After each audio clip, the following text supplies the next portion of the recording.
Hey, what's going on, guys? Welcome back to another Should You Buy review. Today we are taking a look at the LEGO Star Wars April 2020 DO. This is set number 75278, comes with 519 pieces and recommended for ages 10 and up. Now this set is going to include a beautiful brick-built replica of DO from Rise of Skywalker. It's also going to come with a UCS stand, plaque, and of course a DO minifigure. Now this set retails for $69.99 here in the US, so you can do whatever price conversion that you need for wherever you live. But DO wasn't too great of a character, I thought, in Rise of Skywalker. It was something nice to have. He just didn't have too much of an integral role, at least I thought, in the movie. So right off the bat, I really don't care for the character as much as I would say BB-8 or R2-D2. But first, let's talk about the box here. On the front, of course, we have all the information about the set with a really cool Lego Kylo Ren on the top right-hand corner. And then the only other interesting side, of course, is the back of the set. You can see some of the information and statistics about it, standing about 10.5 inches tall. You can also see that the head does swivel, which is going to be one of the very few functions the set has as a whole. And that's pretty much it for the box. It also kind of feels weird. I don't know if that's just me, but this box feels a little different than normal sets. Doesn't really matter too much. Now, I did actually build this set live on my May the 4th live stream, so thank you guys for joining and donating, especially if you guys haven't tuned into those live streams. Definitely turn your post notifications on for the channel. They're super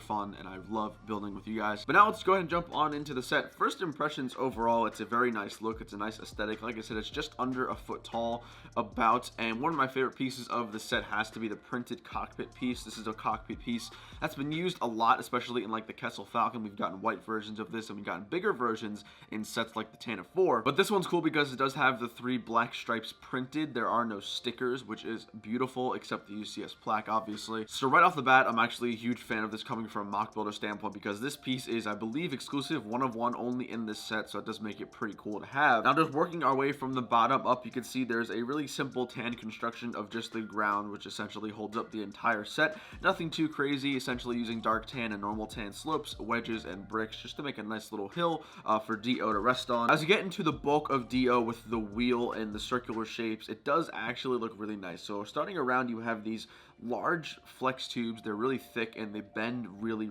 easily. So what Lego has done is they've used Technic bricks and combined it with, I believe these are modified slopes or curved slopes. And you essentially put the flex tube through the brick and it goes around in a circle. So you can see there are some gaps and whatnot throughout the entire DO. To me, that really doesn't mean anything. I think we get the overall look and the aesthetic that we're looking for. And then there are a combination of snot bricks on either side of the actual wheel with the flex tube to make it look really nice, utilizing some more slopes. Some really cool plates. Again, we see those colors green and white, which are both primary colors of DO. As you move towards the other side here, you do have this sort of wheel thing. It's essentially a structure that connects the bottom wheel and the spoke all the way up to the neck of DO. So it's really nice. All you have to do is essentially just do this with the head, and you can go up and down, and you're turning this wheel piece right here.